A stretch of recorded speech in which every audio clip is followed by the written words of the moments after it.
The desert highway stretched endlessly under the blazing afternoon sun, as Officer Danny Cooper sat in his patrol car watching the traffic pass by on Highway 95. It was another slow day in rural Nevada, the kind of day where nothing much happened except for the occasional speeding ticket or broken taillight. Danny had been with the county police for 8 years now, and he knew every curve and straight of this lonely road. The year was 2157, and while humanity had reached Mars and built stations that orbited Earth like artificial moons, this stretch of desert felt frozen in time. Danny was scrolling through his dashboard display when a flash of black caught his eye. A sleek luxury sports car shot past him going at least 20 miles over the speed limit. The vehicle was gorgeous, all smooth lines and expensive shine, the kind of car that cost more than Danny made in 3 years. He sat up straighter and hit his scanner to read the license plate. The system came back clean with valid registration and no warrants, but something in Danny's gut told him this was wrong. Cars like that didn't belong out here in the middle of nowhere. Cars like that meant trouble. He pulled out onto the highway and hit his lights. The black car slowed down immediately and pulled over to the shoulder without any fuss. Danny called it in to dispatch, giving them the plate number and his location. His heart was beating a little faster than normal. He had a feeling about this one.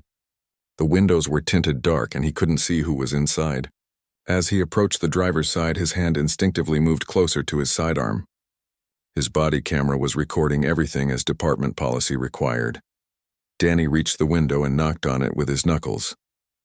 The glass slid down smoothly and silently, revealing the driver. She was a black woman, maybe in her early 40s, with short natural hair and eyes that looked right through him. She wore casual clothes, just a simple shirt and pants, nothing flashy. But that car was something else entirely. He cleared his throat and put on his official voice. "License and registration, please. Also, I'm going to need proof of ownership for this vehicle." The woman didn't argue or complain. She simply reached over to her glove compartment, moving slowly and deliberately. She pulled out her wallet and the vehicle documents and handed them through the window. Danny took them and glanced down at the license. Monica Hayes, age 42, address in Colorado Springs. The registration matched the plate. Everything looked legitimate on paper, but Danny wasn't satisfied. He noticed something else in her hand, another card she'd pulled out with her license. It was a military identification card. He barely glanced at it before focusing back on the registration. Lots of people had military connections out here near the bases. That didn't mean anything. He looked back at Monica sitting calmly in her driver's seat. Her posture was perfect, shoulders back, spine straight. She looked like someone used to being in control, but Danny pushed that observation aside. "Ma'am, I need you to step out of the vehicle, please." Monica's expression didn't change. She unbuckled her seatbelt and opened the door, stepping out onto the desert shoulder. She was tall, maybe 5'9", and she moved with the kind of precision that came from years of discipline. Danny stepped back to give her room but kept his hand near his weapon. "You know why I pulled you over today?" Monica nodded slightly. "I was speeding." "Yes, ma'am, you were. Now I need to ask you some questions. Where are you coming from?" Monica looked at him steadily. "I'm coming from work." "And where do you work?" "I work for the military." Danny felt his suspicions grow stronger. "What do you do for the military?" "I'm an officer." He looked her up and down, taking in her casual civilian clothes. "What kind of officer?" Monica paused for just a moment. "I'd rather not discuss the details on the side of the highway, officer." "Is there a problem with my registration?" Danny felt his jaw tighten. He didn't like her tone, didn't like the way she seemed so calm and collected while he was doing his job. "There might be. I need to verify how you came to own this vehicle." "Can you tell me how much you paid for this car?" Monica's eyes narrowed slightly. "That's not relevant to a traffic stop, officer. I've provided all the documentation you requested. The registration is valid and current." Danny shook his head. "Ma'am, when I see someone in a vehicle worth over $200,000 out here in the middle of the desert, I have a responsibility to make sure everything is legitimate. Now I'm going to need you to answer my questions. How did you acquire this vehicle?" Monica took a slow breath. "I purchased it with my salary." "What's your salary?" "That's personal information, officer. I don't have to disclose that for a traffic violation." Danny felt his frustration building. He pulled out his radio and called for backup. "Dispatch, this is Unit 7 requesting backup on Highway 95 at mile marker 42. I've got a situation here that needs a second officer." The radio crackled back with confirmation. Unit 12 is en route. ETA 7 minutes. Monica stood beside her expensive car with her arms crossed loosely in front of her. She wasn't fidgeting or nervous. She just waited with the patience of someone who had been through worse things than a traffic stop. The sun beat down on both of them and heat waves shimmered off the black asphalt. Danny walked around the vehicle, slowly looking at it from all angles. The car was immaculate, not a scratch or dent anywhere. The temporary tags in the window were current. Everything about it screamed legitimate ownership, but Danny couldn't shake the feeling that something was off. Minutes ticked by in tense silence. Finally, another patrol car appeared on the horizon, growing larger as it approached. The vehicle pulled up behind Danny's car and a young officer stepped out. Officer Lisa Chen was relatively new to the force, transferred from the district near the military town up north. She walked up to Danny with a professional nod before her eyes landed on Monica. Lisa's face changed, her eyes widening slightly in recognition, but Danny didn't notice. He was too focused on the situation at hand, ready to justify his stop and prove that his instincts had been right all along. Lisa Chen walked up to the scene with her hand resting casually on her belt. She had been on patrol about 15 miles north when the backup call came through. Traffic stops were routine, and she figured Danny just needed a second pair of eyes for a vehicle search or maybe someone who looked like they might run. But when she got close enough to see the woman standing beside the black luxury car, her stomach dropped. She recognized that face immediately from the news broadcasts and the military briefings she'd attended back at her old post. Danny turned to her with a tight expression. "Thanks for coming, Chen. I've got a suspicious vehicle stop here. Registration looks clean, but something doesn't add up. I need you to stand by while I conduct a search." Lisa opened her mouth to say something, but Danny had already turned back to Monica. "Ma'am, I'm going to need you to open your trunk." Monica's expression remained neutral, but her voice carried an edge of steel. "On what grounds, officer?" "You've checked my registration, my license, and everything is in order. I was speeding, and you can write me a ticket for that, but you have no probable cause to search my vehicle." Danny's face flushed red.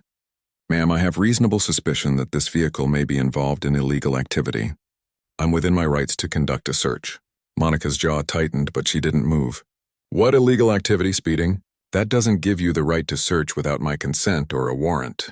Lisa stepped forward, trying to catch Danny's attention. "Sir, maybe we should just issue the citation and let the driver go. This seems pretty routine." Danny shot her an annoyed glance. "I'll handle this, Chen. Just stand by the vehicle." Monica looked at Lisa for a moment, and something passed between them. Lisa's eyes were pleading silently, begging her colleague to stop before he made a mistake that couldn't be fixed. But Danny was already walking around to the trunk of the car, his hand hovering near his weapon, as if he expected Monica to suddenly become violent. "Ma'am, final warning. Open the trunk or I will have this vehicle impounded and towed." Monica's eyes flashed with something dangerous. She turned and reached into the open driver's side door. Danny's hand went to his gun. "Ma'am, stop! Show me your hands." Monica moved slowly and deliberately. She pulled out a dry cleaning bag that had been hanging in the back seat. Inside the clear plastic was a military uniform jacket, dark blue with silver buttons and insignia that caught the desert sunlight. She held it up in front of her so both officers could see it clearly. The jacket bore the rank insignia of a full colonel in the United Earth Space Force. The ribbons on the chest formed a rainbow of colors representing commendations and service medals. Among them was a distinctive gold and red ribbon that Lisa recognized instantly: the Titan Cross. Only 12 people in human history had ever received that medal. Danny stared at the uniform, his mouth opening and closing without sound. Lisa finally found her voice. "Sir, that's Colonel Monica Hayes. She commands the North American Orbital Defense Station. She was on the news last week talking about the new defense grid." Danny's face went from red to pale white in seconds. He looked from the uniform to Monica's face and back again. You didn't say." Monica's voice was cold and precise. "You didn't ask, officer. You assumed. You saw an expensive car and a black woman and you assumed something criminal was happening. I told you I was a military officer. You barely looked at my identification." Lisa took a step back, feeling the weight of what was happening. This wasn't just a bad traffic stop. This was a career-ending incident caught on body camera. Danny's voice came out as a whisper. "Ma'am, I apologize, I was just doing my job." Monica cut him off. "Your job is to enforce traffic laws and ensure public safety. Your job is not to profile citizens based on the color of their skin. I was speeding and I would have accepted a ticket without complaint. But you escalated this situation based on your own prejudices. Danny tried again. I just thought maybe the car was stolen or... Monica held up her hand. Stop, just stop talking. She reached back into her vehicle and pulled out her military identification card again. This time she held it where both officers could clearly see it. The card had her photo, her rank, her clearance level, which was marked as above top secret, and her position as commanding officer of Orbital Defense Station 7. Every officer in the country was supposed to be trained to recognize these identifications. Any incident involving someone with this level of clearance was automatically flagged for review by multiple oversight agencies. Lisa's radio crackled to life. Unit 12, this is dispatch. We have an automated flag on your location. Military personnel with security clearance level Omega has been detained. Supervisor has been notified and is en route. Please stand by. Danny's face somehow went even paler. Lisa acknowledged the call and looked at Monica with genuine respect mixed with sympathy. Ma'am, I apologize for this situation. Is there anything you need? Monica shook her head. I just want to continue my drive. I was visiting my mother in Henderson and I'm heading back to base. This stop has already delayed me by 20 minutes. The sound of another vehicle approaching made all three of them turn. A supervisor's car pulled up and Captain Rodriguez stepped out. He was a stocky man in his 50s with gray hair and tired eyes. He took one look at the scene, at Monica holding her colonel's uniform, at Danny's stricken expression, and his shoulders sagged. He walked over to Monica first, extending his hand. Colonel Hayes, I'm Captain Rodriguez. I apologize for this incident. We'll get you back on the road immediately. He turned to Danny. Officer Cooper, return to your vehicle now. Danny started to move, but Monica spoke up. Captain, I want to make something clear. I'm not interested in destroying this officer's career. But this incident needs to be documented and addressed. Your officer profiled me, made assumptions based on my race, and was preparing to violate my constitutional rights without probable cause. This is exactly the kind of behavior that erodes public trust in law enforcement. Rodriguez nodded grimly. Ma'am, I understand completely. The body camera footage will be reviewed and appropriate action will be taken. I assure you this department takes these matters seriously. Monica looked at Danny, who still stood frozen near his patrol car. She walked over to him and he flinched slightly. She spoke quietly but firmly. I've served humanity for 23 years, officer. I've fought in battles you can't imagine. I've made decisions that affected millions of lives. And today I was treated like a criminal for driving an expensive car while black. You need to think about that. You need to think about all the other people you've stopped and what assumptions you made about them. Danny couldn't meet her eyes. He nodded once, staring at the ground. Monica turned back to Rodriguez. I'll be expecting a full report on this incident, Captain, and I'll be recommending enhanced training for your department on implicit bias and proper procedure. Rodriguez agreed, immediately promising cooperation with any investigation. Monica finally got back into her luxury car and started the engine. The vehicle purred to life silently, electric motors engaging. She pulled back onto the highway and accelerated away, leaving three officers standing in the desert heat, thinking about what had just happened and knowing that nothing would ever quite be the same again. The police station felt different when Danny walked in 2 hours later. Everyone was looking at him, but nobody was making eye contact. Word had already spread through the department about what happened on Highway 95. Captain Rodriguez had called ahead, and by the time Danny returned from his shift, the administrative staff were whispering, and the other officers were keeping their distance. He went straight to Rodriguez's office without being summoned. He knew what was coming. Rodriguez sat behind his desk with a tablet in front of him, showing the body camera footage from the stop. He'd already watched it twice, and each viewing made him feel worse about the situation. Danny stood in the doorway, waiting. Rodriguez looked up. Close the door and sit down, Cooper. Danny obeyed, moving like a man walking to his own execution. The captain let the silence stretch for a long moment before speaking. I've been in law enforcement for 32 years. I've seen good cops make mistakes. I've seen bad cops do terrible things. What I watched on this footage falls somewhere in between, and that worries me. Danny's voice was hoarse. Sir, I thought I was doing the right thing. Rodriguez held up his hand. That's the problem, Cooper. You thought you were doing the right thing, but your thinking was based on bias, not on facts. You saw a black woman in an expensive car and you immediately assumed something criminal was happening. You had valid registration, a clean license check, and no probable cause. But you pushed and pushed because you couldn't accept that maybe you were wrong. Danny wanted to defend himself, but the words died in his throat. He'd watched his own footage during the drive back to the station. Seeing it from the outside made him realize how badly he'd handled everything. Rodriguez continued. The district attorney's office has already requested a copy of the footage. This is going to be reviewed by Internal Affairs, by the County Oversight Board, and by the Military Zone Investigation Division, because you detained a senior officer with Omega-level clearance.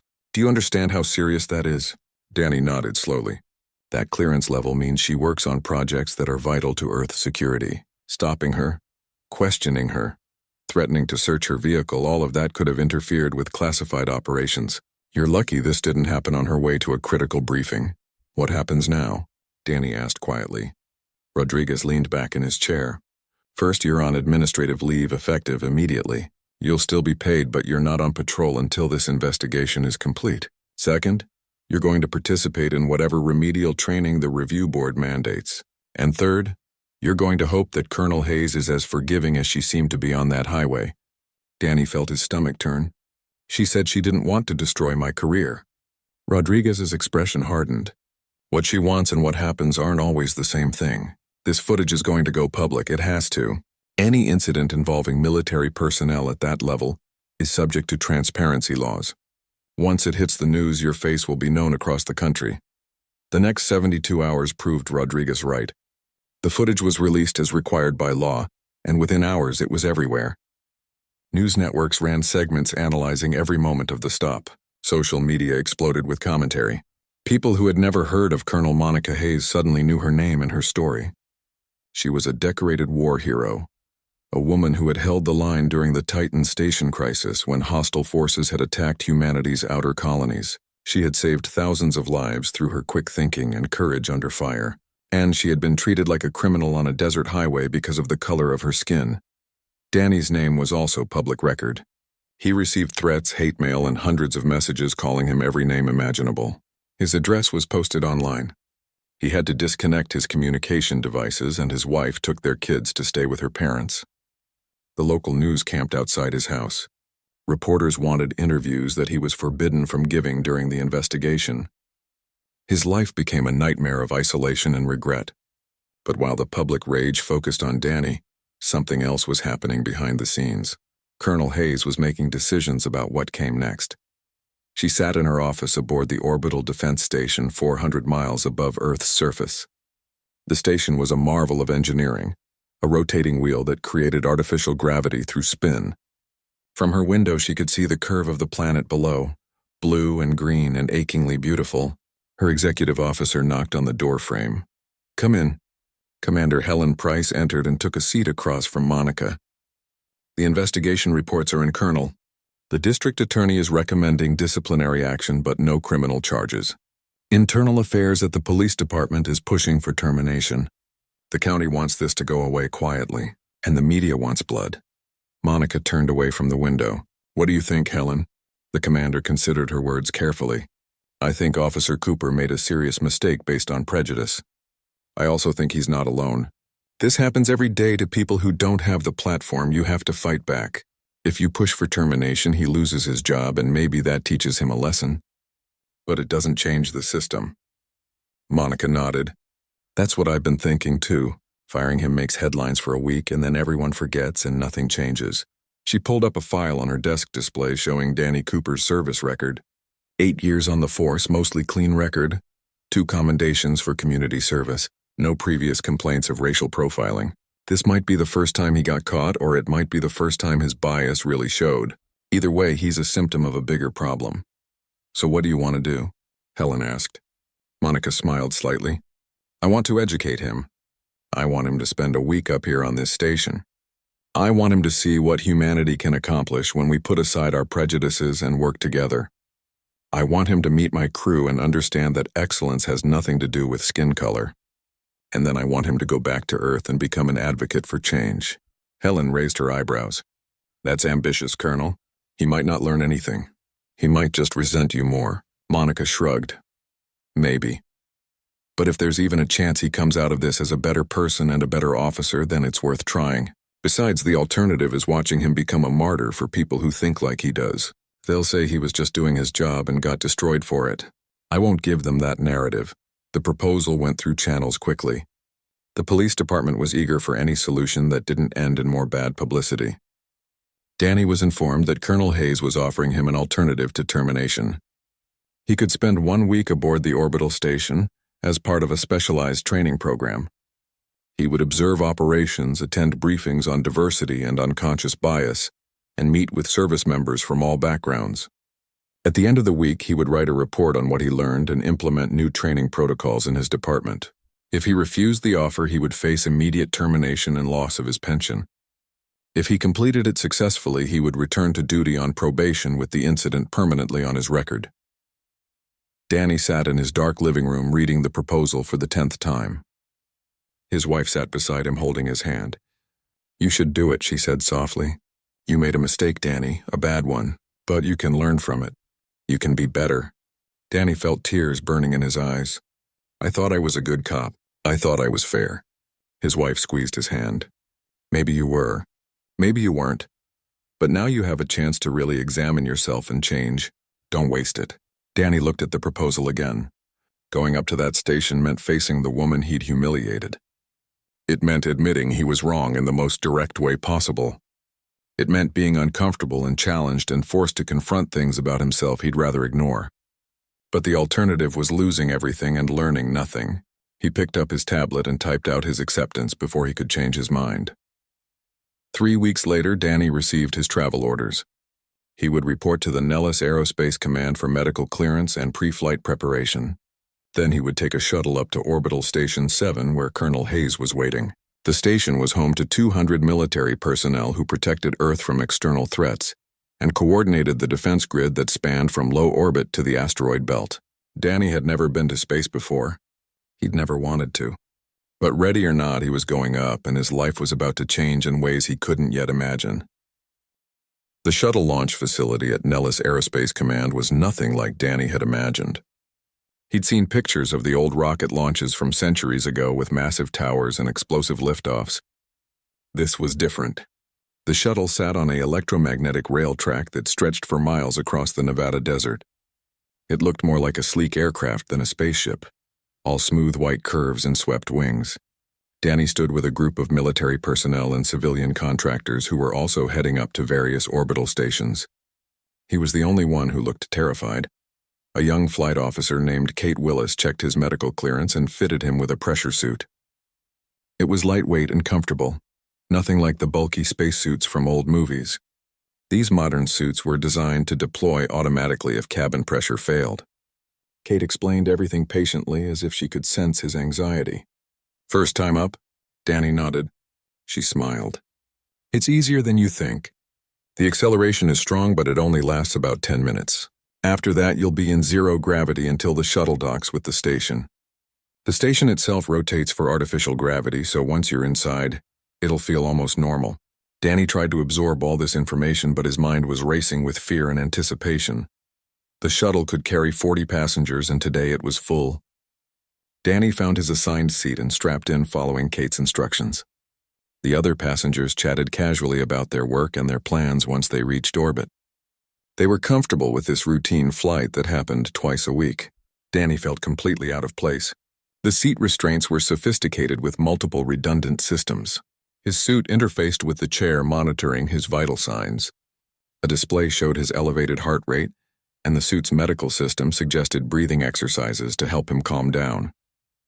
He closed his eyes and tried to breathe slowly, counting to 4 on each inhale and exhale.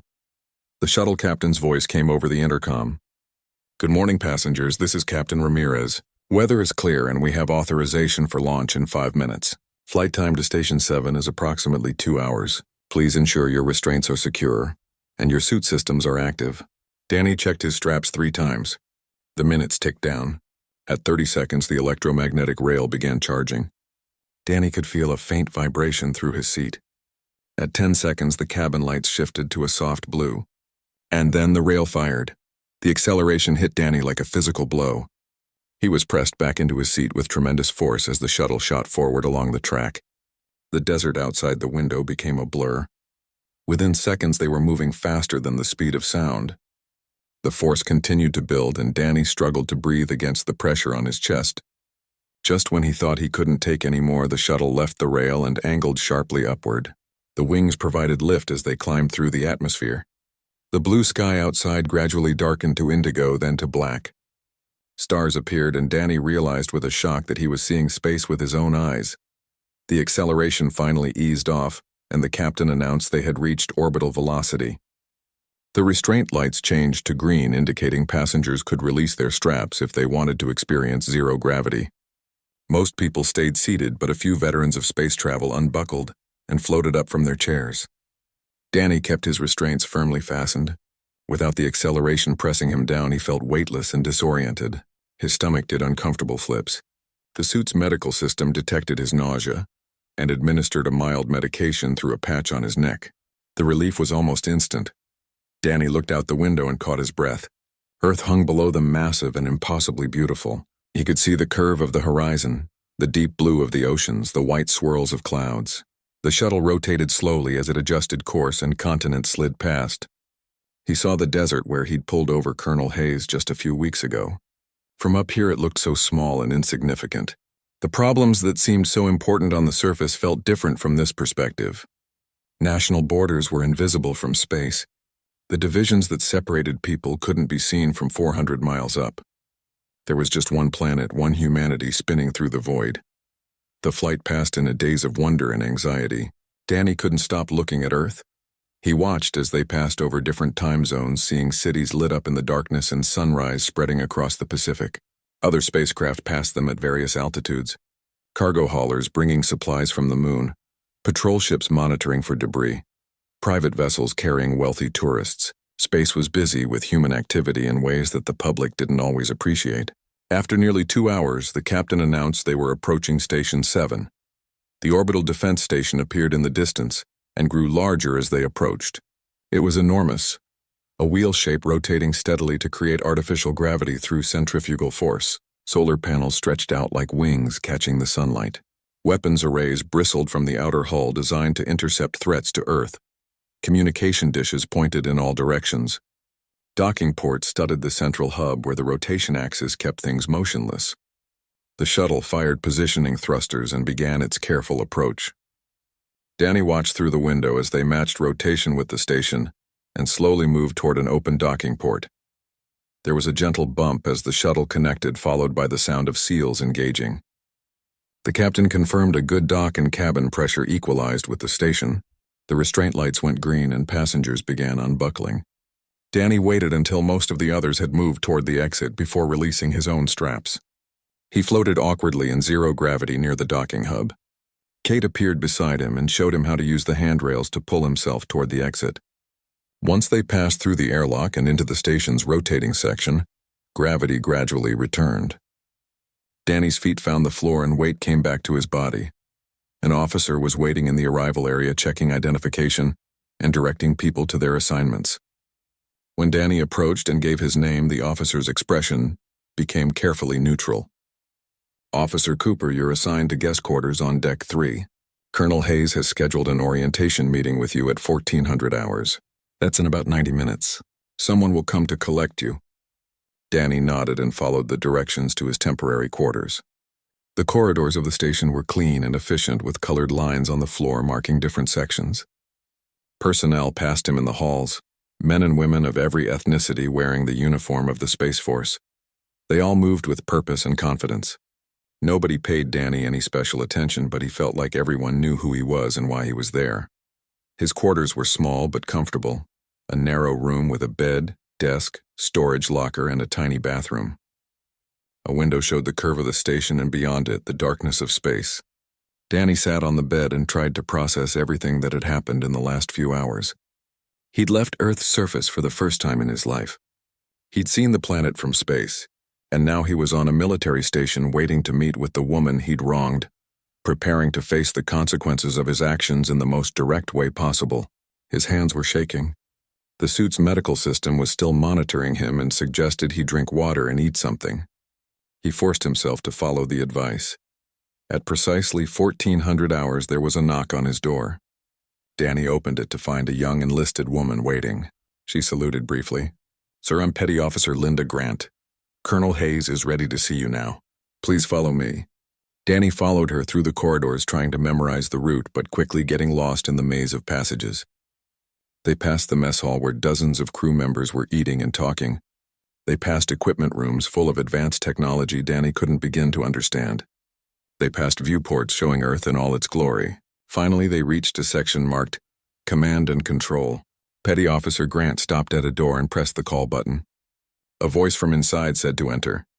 Danny stepped through the door and found himself in a well-organized office with displays showing various tactical readouts and communication feeds.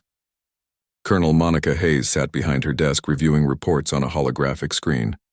She looked up as he entered, and for a moment their eyes met. Danny felt the full weight of his shame crash over him. He had judged this woman, had threatened her, had treated her as less than human, and now he stood in her domain, a guest on her station, completely at her mercy. Monica's expression was unreadable. She dismissed the petty officer and gestured to a chair across from her desk. "Sit down, Officer Cooper. We have a lot to discuss." Danny sat feeling like a child called to the principal's office, except this principal commanded a military installation in space and held the power to shape his entire future. Monica let the silence stretch for a long moment while she finished reading whatever was on her display. Danny sat in the chair trying not to fidget, very aware that he was wearing civilian clothes while she sat in her crisp uniform with all its ribbons and insignia. Finally, she dismissed the holographic screen with a wave of her hand and gave him her full attention. "Welcome to Orbital Defense Station 7, Officer Cooper. I imagine this is quite different from your usual work environment." Danny nodded, not trusting his voice. Monica continued, "You're here because I believe in education over punishment. I could have pushed for your termination and probably gotten it. Instead, I'm giving you an opportunity to learn and grow. Whether you take that opportunity or waste it is entirely up to you." Danny found his voice. "Ma'am, I want you to know that I'm sorry for what happened. I was wrong and Monica held up her hand, cutting him off. "Save the apologies. I've heard enough of those over the years, and they rarely mean anything. What I care about is whether you understand why you were wrong and whether you're willing to change. We'll find out over the next week." She stood up and walked to the window, looking out at Earth below. This station has 200 crew members. They come from 47 different countries. Their skin colors range across every shade of human variation. Some practice religions you've never heard of. Some love people of the same gender. Some were born in poverty and some came from wealth. And up here, none of that matters. What matters is competence, dedication, and the ability to work as part of a team. Because when you're 400 miles above the planet and something goes wrong, the only thing that keeps you alive is trusting the person next to you regardless of what they look like. She turned back to face him. "You profiled me based on my race. You saw a black woman in an expensive car and your brain made assumptions. Those assumptions almost led you to violate my constitutional rights. Now I'm going to show you what you almost missed, what your prejudice prevented you from seeing." Danny listened, feeling small and ashamed. Monica pulled up a schedule on her desk display. "For the next 7 days, you'll shadow different members of my crew. You'll observe their work, eat meals with them, listen to their stories. You'll attend briefings on unconscious bias and systemic discrimination. You'll write daily reports on what you're learning. And at the end of the week, you'll present those findings to my senior staff." "Understood?" Danny nodded. "Yes, ma'am." Monica pressed a button on her desk. "Commander Price, please come in." The door opened and a woman entered. Asian features and sharp, intelligent eyes. "This is my executive officer, Commander Helen Price. She'll be your first guide. Helen, this is Officer Cooper." Helen's expression was professionally neutral, but Danny could sense her disapproval. She shook his hand with a firm grip. "Follow me, Officer Cooper." Danny stood and followed her out of Monica's office.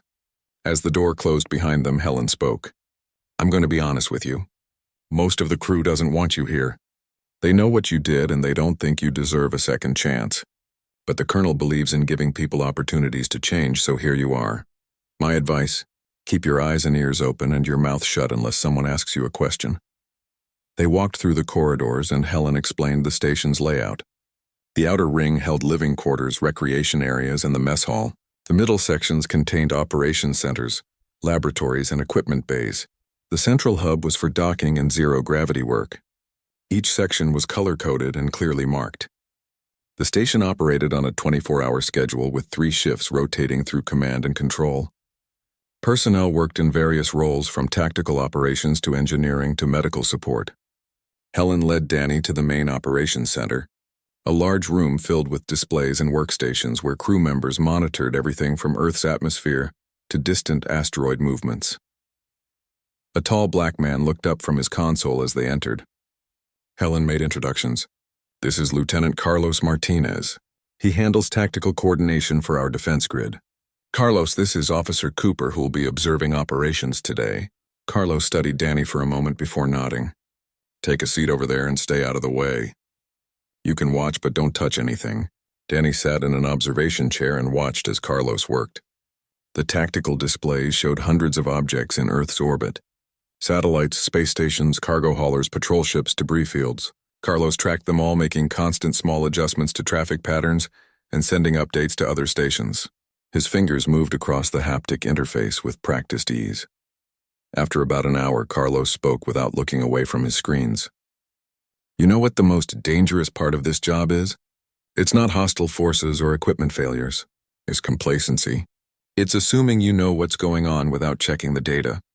It's relying on your gut instead of facts." Danny realized Carlos was talking about more than just orbital mechanics. He was making a point. "I track thousands of objects every shift. If I made assumptions, if I looked at something and said that doesn't belong there without checking the actual telemetry, people would die, ships would collide, the defense grid would fail. So I double-check everything, I verify. I don't trust my first impression because first impressions are often wrong." The shift continued with Carlos explaining various aspects of his work. He showed Danny how the defense grid operated, with satellites and weapon platforms positioned to intercept anything that might threaten Earth. Asteroids, hostile vessels, even chunks of debris moving at dangerous speeds. Carlos had been in the Space Force for 12 years, and he'd seen action during the colony conflicts. He'd made split-second decisions that saved lives, and yet back on Earth, people like Danny might have looked at him and made assumptions based on his skin color. The irony wasn't lost on Danny, and he felt the shame burning in his chest again. When the shift ended, Helen took Danny to the mess hall for dinner. The large cafeteria was filled with crew members eating and relaxing. Danny got his food from the automated dispensers and followed Helen to a table where several other officers were already seated. She made brief introductions. Lieutenant Sarah Kim from Communications, Ensign David Brown from Engineering, and Dr. Patricia Walsh from Medical. They acknowledged Danny with polite nods, but the conversation at the table didn't include him. They talked about their work, about friends stationed on other platforms, about the upcoming supply run from the moon. Danny ate quietly and listened. After dinner, Helen showed Danny to the recreation deck where crew members could exercise, watch entertainment, or just relax. One wall was entirely transparent, showing a breathtaking view of Earth. Danny stood there for a long time, watching the planet rotate below. Helen came to stand beside him. "Beautiful, isn't it? From up here you can't see the borders or the divisions. You just see one world, one humanity. Makes you think about what really matters." Danny nodded. Helen continued. "The colonel told me about your service record. 8 years as a patrol officer, community service awards, no major complaints. You're not a bad person, Officer Cooper, but you made a bad decision based on bias you didn't even know you had. That's what makes this kind of prejudice so dangerous. It hides in good people and makes them do harmful things."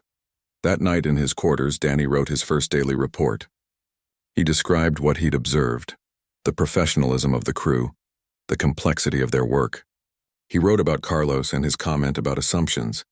He wrote about looking at Earth from space and seeing it as one unified planet. The words came slowly and painfully as he tried to articulate thoughts and realizations he'd never had to confront before.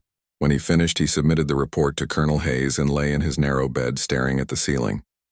Sleep didn't come easily. His mind kept replaying the traffic stop, seeing himself through new eyes, understanding how his actions must have looked to Monica. The next morning, Danny was assigned to shadow Dr. Patricia Walsh in the medical bay. Patricia was a white woman in her 50s with gray hair and a no-nonsense attitude. The medical bay was small but well-equipped to handle everything from routine checkups to emergency surgery. Patricia explained that in space, even minor medical issues could become serious if not treated properly. The crew had mandatory health screenings every month, and the medical team tracked everything from bone density to mental health. Danny watched as Patricia examined crew members, treated a sprained wrist from a recreation deck accident, and counseled someone who was feeling homesick. During a quiet moment, Patricia turned to Danny. "You want to know why the colonel brought you up here instead of just getting you fired?" Danny nodded. "Because she believes people can change. She's seen the worst humanity has to offer and the best. She fought in battles where the line between survival and extinction was razor thin, and she came out of those experiences believing that our divisions are artificial and stupid, that we're all just humans trying to make our way in a universe that doesn't care about us. So when she sees someone make a mistake based on prejudice, she doesn't want to destroy them. She wants to educate them. She wants them to become part of the solution instead of part of the problem." Danny spent the afternoon in engineering watching David Brown and his team maintain the station's systems. The third day started with a mandatory training session on unconscious bias that all crew members attended regularly. Danny sat in a conference room with about 20 other people, while a civilian instructor named Dr. Raymond Cole led the discussion. Raymond was a psychologist who specialized in group dynamics and prejudice. He started by explaining how human brains evolved to make quick judgments based on pattern recognition. In prehistoric times, seeing someone who looked different might have meant danger, so the brain learned to categorize quickly. But in modern society, especially in space where humanity needed to work together, those ancient instincts caused problems instead of keeping people safe. Raymond showed research data about how people of all races held unconscious biases. Brain scans revealed split-second judgments happening before conscious thought could intervene. White people showed bias against black people, but black people also showed internalized bias against their own race. Asian people, Hispanic people, everyone carried these unconscious preferences shaped by society and media exposure. The point wasn't to make anyone feel guilty, but to make them aware. "You can't fight bias you don't know you have." Raymond's voice was calm and educational. "The first step is acknowledging that we all have these tendencies. The second step is actively working to override them with conscious thought and real information." The session included interactive exercises where participants had to examine their own quick judgments. Photos of people appeared on screens, and everyone had to write down their first impressions before learning the actual facts about each person. Danny felt his stomach sink as he realized how often his first impressions were wrong. He saw a young black man in casual clothes and assumed low education level. The real person was a quantum physics researcher with 3 advanced degrees. He saw a middle-aged white woman and assumed suburban mother. She was actually a combat pilot with more flight hours than anyone in the room. Over and over, his assumptions were challenged and disproven. The exercise was uncomfortable but effective. After the session ended, several crew members stayed to talk with Raymond. Danny lingered near the back listening. A Hispanic woman asked how to handle situations where someone made a biased comment without realizing it. Raymond suggested calling it out gently but firmly. Silence allows bias to continue unchallenged, but confrontation doesn't have to be aggressive. You can say, "I don't think you meant that the way it sounded," but it came across as prejudiced. Often people are genuinely surprised and willing to reconsider. An Asian man talked about experiencing bias from both white and black colleagues who assumed he was good at math and computers. Raymond nodded. Model minorities face their own unique challenges. Positive stereotypes are still stereotypes, and they're still harmful. Danny finally worked up the courage to speak. "How do you fix bias that's already caused harm?" The room got quiet, and several people looked at him knowing who he was. Raymond considered the question. "You can't undo harm that's already done, but you can acknowledge it, learn from it, and make sure you don't repeat it. You can become an advocate for change. You can use your experience to educate others. And you can rebuild trust through consistent, better behavior over time. One apology isn't enough. You have to show through actions that you've actually changed." Danny nodded, feeling the weight of those words. The afternoon brought Danny to the communications center where Lieutenant Sarah Kim managed all incoming and outgoing signals for the station. Sarah was a Korean-American woman with quick fingers and even quicker wit. The communications center was overwhelming, with multiple channels running simultaneously. Earth-based command, other orbital stations, patrol ships, colony vessels, civilian traffic, all talking at once. Sarah filtered through it all, prioritizing critical information and routing routine messages to appropriate departments. She showed Danny how they monitored for distress signals across all frequencies and how any call for help received immediate response, regardless of who was calling or where. they came from. During a quiet moment, Sarah spoke without looking away from her screens. My grandfather came to America in the 20th century. He faced discrimination his whole life. People assumed he couldn't speak English even though he was born in California. They asked where he was really from. They told him to go back to his country. He served in the military, fought for America, and still got treated like a foreigner. Sarah's fingers kept working as she talked. Things have gotten better, but they haven't gotten good enough. My grandfather lived to see humans land on Mars, but he died still facing casual racism. That's not the world I want to leave for the next generation. She finally looked at Danny. You want to know what really bothered me about your traffic stop? It wasn't just that you profiled the colonel. It was that you thought you were right. You were so sure that she didn't belong in that car, that something had to be wrong, that you couldn't even consider you might be making a mistake. That certainty, based on nothing but her skin color, is what makes bias so dangerous. It makes good people do bad things while thinking they're doing their job. Danny felt his throat tighten. You're right. I was certain. I couldn't see past my own assumptions. Sarah nodded. At least you can admit it now. That's something. That evening, Danny attended a social gathering in the recreation area. It was someone's birthday, and the crew had organized a small celebration. Danny stood awkwardly near the wall watching people laugh and talk. A few crew members nodded at him in acknowledgement, but most ignored his presence. He was about to leave when Dr. Walsh approached with a cup of coffee for him. You look like you could use this. Danny took it gratefully. These past few days have been harder than I expected. Patricia smiled slightly. Good. If it was easy, you wouldn't be learning anything. She gestured around the room. See these people? They come from all over Earth, and they work together perfectly because they have to. In space, there's no room for prejudice. A racist can't refuse to work with someone of another race when that person is the only one who knows how to fix the life support system. Reality forces cooperation up here in ways it doesn't always force it on the surface. Danny watched the celebration. He saw Carlos laughing with Sarah. He saw David playing cards with a white officer and a black officer, all three joking and enjoying each other's company. He saw Commander Price talking seriously with a young Indian woman who was apparently dealing with some personal problem. These people worked together, trusted each other, depended on each other. Their diversity wasn't just accepted, it was essential.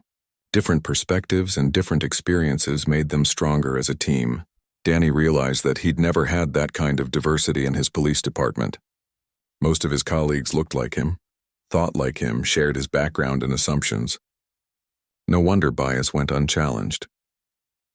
On the fourth day, Danny shadowed a security team led by Sergeant Lisa Brown, no relation to David from engineering. Lisa was a black woman who'd served in the Marines before joining the Space Force. Her job was to ensure station security, conduct emergency drills, and train crew members in self-defense and crisis response.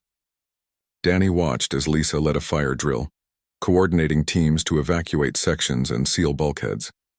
She was decisive and professional, giving orders that people followed without question. After the drill, she gathered her team for a debrief, analyzing what went well and what needed improvement. She praised good performance and corrected mistakes without being harsh. It was leadership at its best. During lunch, Lisa sat with Danny in the mess hall. She'd been quiet around him for the first 3 days, but apparently, she'd decided to talk. My father was a cop.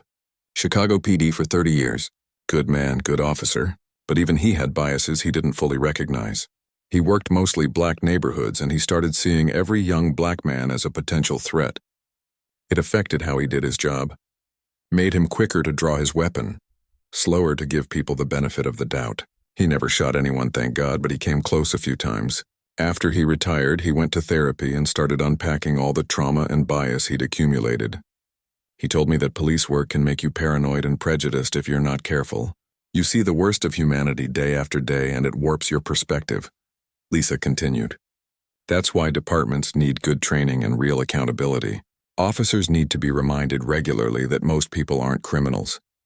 That skin color doesn't indicate danger. That expensive cars aren't automatically stolen. The job pushes you toward bias, and you have to actively push back. Danny listened, absorbing her words. Your father sounds like a wise man. Lisa nodded. He is. And he'd probably tell you the same thing I'm going to tell you. You screwed up.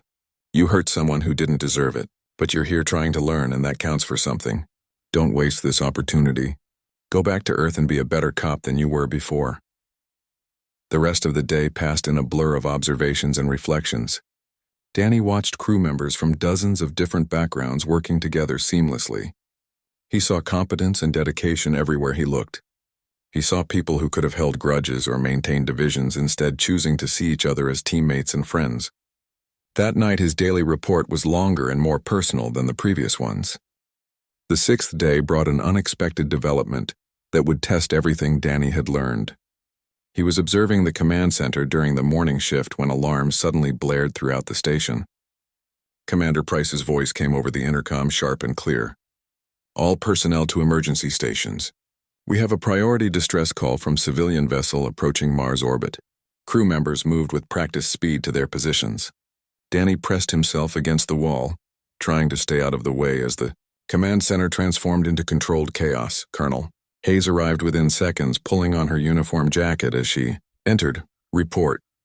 Helen Price pulled up displays showing a small civilian transport that had suffered a catastrophic engine failure. The vessel was tumbling out of control with 23 passengers aboard, including families with children. Life support was failing, and they had maybe 4 hours before carbon dioxide levels became lethal. The nearest military ship could reach them in 5 hours. Too late. Monica studied the tactical display, her mind calculating options. What about the civilian haulers in the area? Helen shook her head. 2 cargo ships nearby, but neither has the equipment to match rotation with a tumbling vessel, or the capacity to take on 23 extra people. Monica's jaw tightened.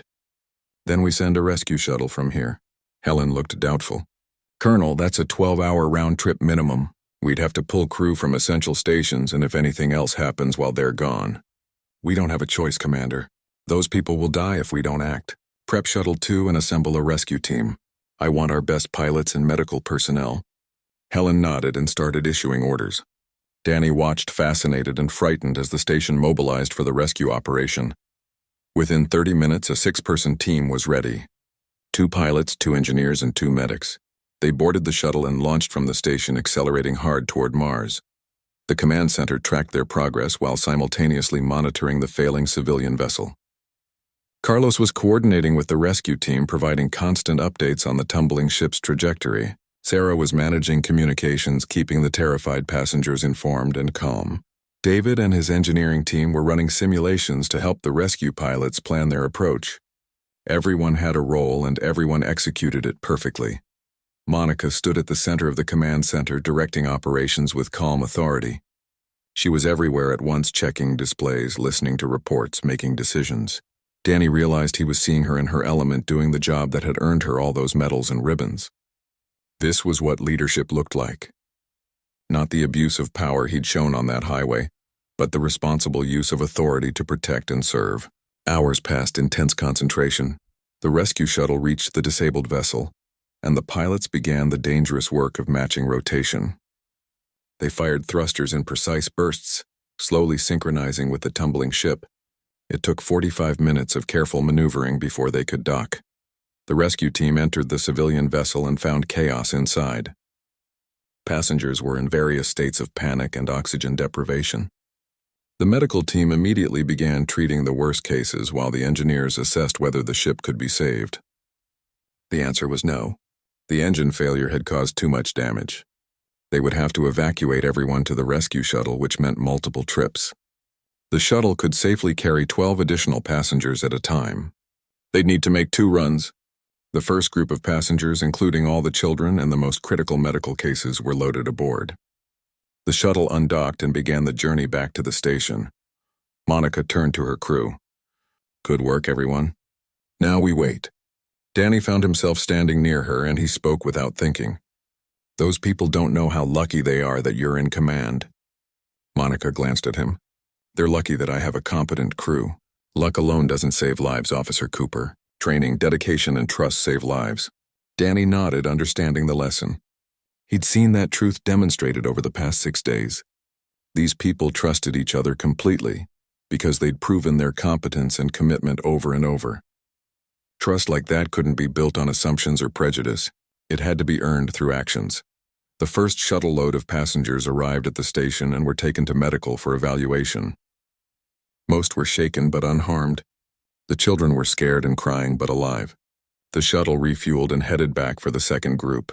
This trip went more smoothly since the pilots knew the approach now. Within another 6 hours, all 23 passengers were safe aboard the station. The civilian vessel was abandoned to drift until a salvage crew could retrieve it later. Monica addressed her crew over the intercom. "Excellent work today. You saved 23 lives through skill and teamwork. I'm proud of every one of you. Get some rest. You've earned it." That night, Danny couldn't stop thinking about what he'd witnessed. People from different backgrounds and different races working together to save lives. Nobody had asked about the skin color or nationality of the passengers. Nobody had hesitated to risk themselves for strangers. They'd just acted with courage and competence because that was what the situation required. Danny wrote his daily report with shaking hands, trying to capture the intensity of the experience and what it had taught him. He wrote about seeing real leadership and real teamwork. He wrote about understanding that human life had value, regardless of who those humans were. He wrote about feeling ashamed that he'd once judged people based on superficial characteristics, instead of seeing their humanity. On the seventh and final day, Danny was scheduled to present his findings to Colonel Hayes and her senior staff. He spent the morning preparing his presentation, reviewing all his notes and reports from the week. He was nervous, but also determined to do justice to what he'd learned. At 1400 hours, he stood in the conference room facing Monica, Helen, Carlos, Sarah, Patricia, and several other senior officers. They watched him with neutral expressions, waiting to hear what he had to say. Danny took a deep breath and began. He talked about arriving at the station with preconceptions and biases he didn't fully recognize. He described the training sessions and observations that had opened his eyes. He spoke honestly about his traffic stop and how his assumptions about Colonel Hayes had been completely wrong. He discussed meeting crew members who excelled at their jobs despite facing discrimination and prejudice throughout their lives. He explained what he'd learned about unconscious bias and how first impressions could be misleading. He described witnessing the rescue operation and seeing real teamwork and leadership in action. His voice cracked with emotion several times, but he pushed through. When he finished, there was silence in the room. Finally, Monica spoke. "Officer Cooper, you came here as someone who made a serious mistake based on prejudice. In this past week, I've watched you struggle with uncomfortable truths about yourself. That's not easy, and I give you credit for not running from it. The question now is what you do with what you've learned. Are you going to go back to Earth and fall into old patterns? Or are you going to be an agent of change in your department and your community?" Danny met her eyes. "Ma'am, I can't promise I'll never make another mistake, but I can promise that I'll never again let prejudice guide my actions. I'm going to push for better training in my department. I'm going to speak up when I see bias, and I'm going to treat every person I encounter with the respect and dignity they deserve, regardless of what they look like." Commander Price leaned forward. "That's a good answer, but words are easy. Actions are what matter. We'll be watching your career, Officer Cooper. We'll be seeing whether you follow through on these promises." Carlos added his voice. "You've seen what humanity can accomplish when we work together. Don't let that lesson fade when you're back on the ground dealing with daily pressures. Keep this week in mind when you're tempted to make quick judgments." Danny nodded, accepting their challenges. "I will. I promise I will." Monica stood and the others followed her lead. "You're cleared to return to Earth on tomorrow's shuttle. Your department has been informed that you successfully completed the training program. You'll return to duty on probation and your performance will be closely monitored. Use this second chance wisely." Danny stood as well. "Thank you, Colonel, for not destroying my career, for giving me this opportunity, for teaching me what I should have learned long ago." Monica's expression softened just slightly. "Don't thank me. Thank the people of this crew who shared their stories and their time with you even though you didn't deserve it. Thank them by being better." Danny looked around the room at the faces of the senior staff. "Thank you, all of you. I won't let you down." That evening, several crew members organized a small farewell gathering for the rescued civilians who were also leaving on the next shuttle. Danny attended and found himself talking with some of the passengers. A mother thanked him for being there. Not realizing he'd had nothing to do with the rescue, he corrected her, gently explaining that the crew of the station were the real heroes. She smiled and said that anyone working up here protecting Earth was a hero in her book. Danny felt unworthy of her gratitude but accepted it graciously. The shuttle descent to Earth felt different than the ascent had been. Danny sat strapped in his seat watching through the window as the station grew smaller behind them. The blue curve of the planet filled his view, growing larger as they dropped through the orbital layers. He thought about all the people still up there working and living and protecting humanity. He thought about Colonel Hayes standing in her command center, making decisions that affected millions of lives. He thought about how close he'd come to never understanding any of it, trapped in his own prejudices and assumptions. The shuttle's heat shields glowed orange as atmospheric friction built up. The deceleration pressed him forward against his restraints. Soon he'd be back on solid ground, facing the consequences of his actions and the responsibility of living up to what he'd learned. The landing at Nellis was smooth and professional. Danny stepped off the shuttle onto the tarmac, feeling the full weight of Earth's gravity after a week in the rotating station. His legs felt heavy, and his sense of balance was off. The medical team checked him over and cleared him for travel.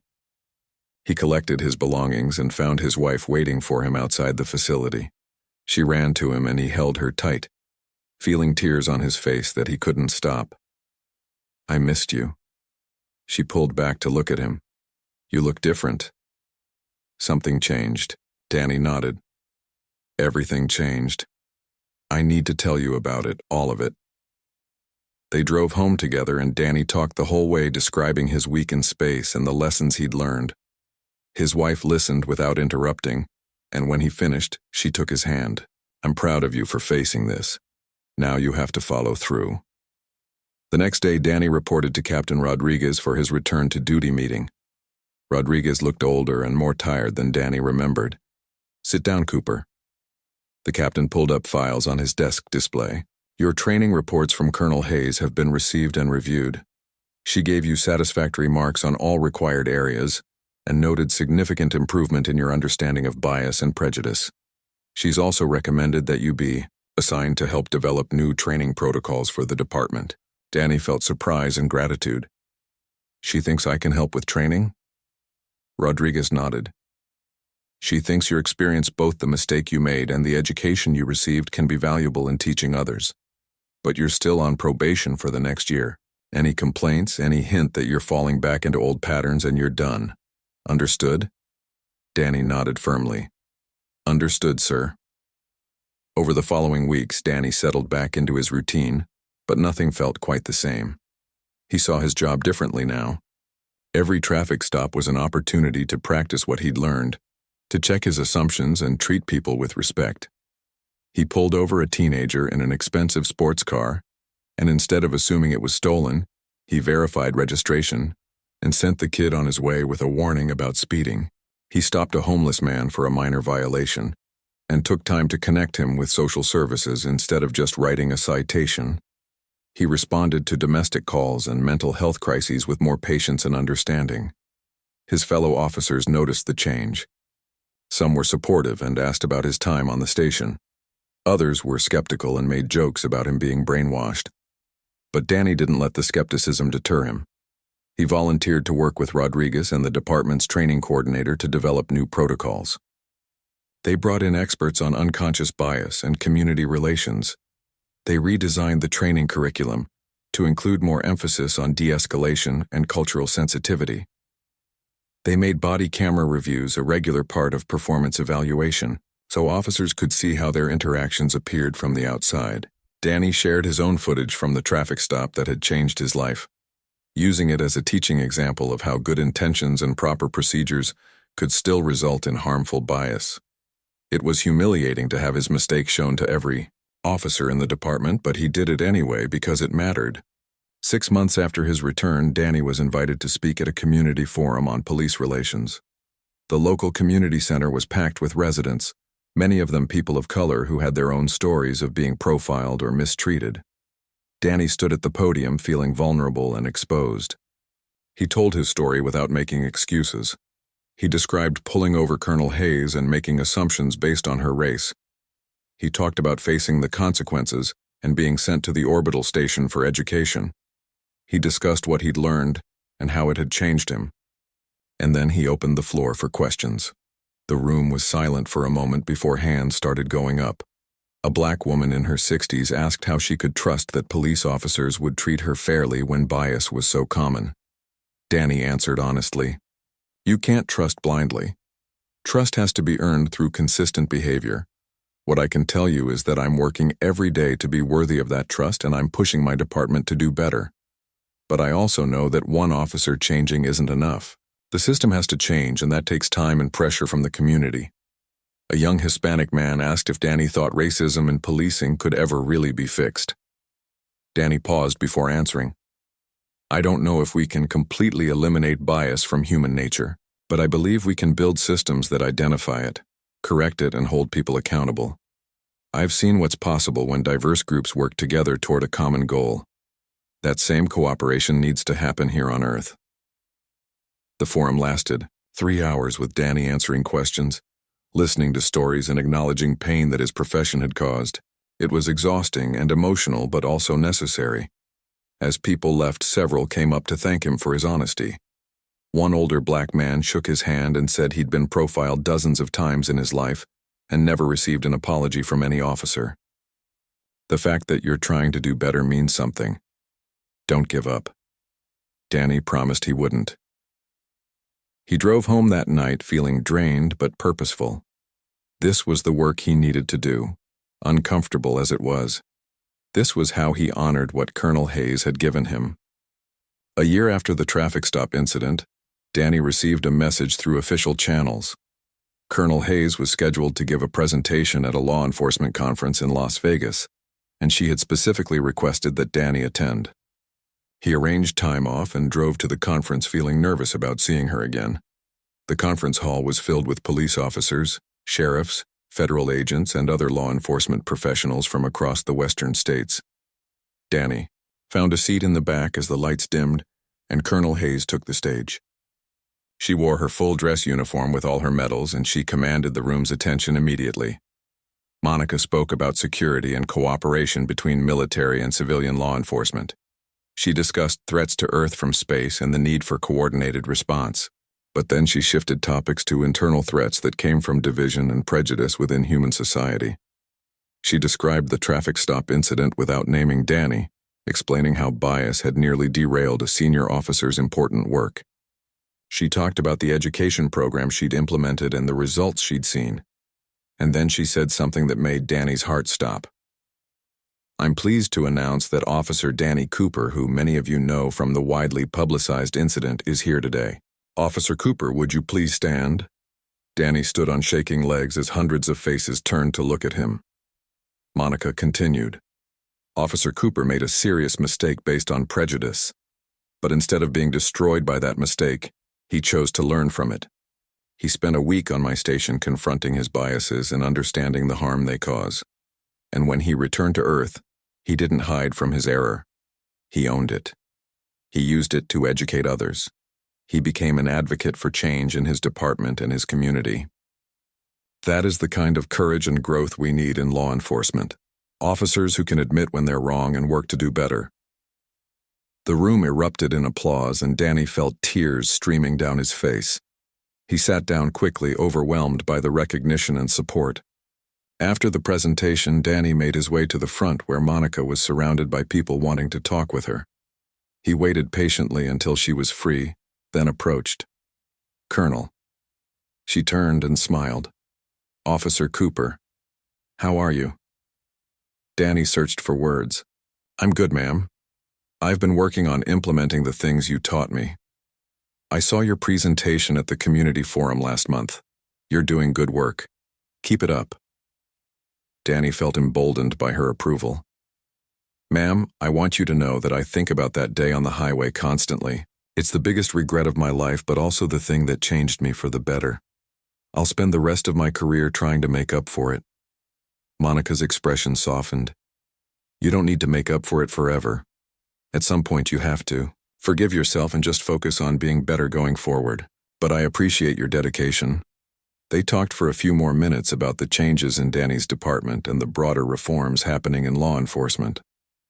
Monica shared that she'd been invited to consult with several police departments about bias training, and she was hoping to expand the orbital station education program to include more officers. Danny volunteered to help however he could. Before they parted, Monica said something that stayed with him.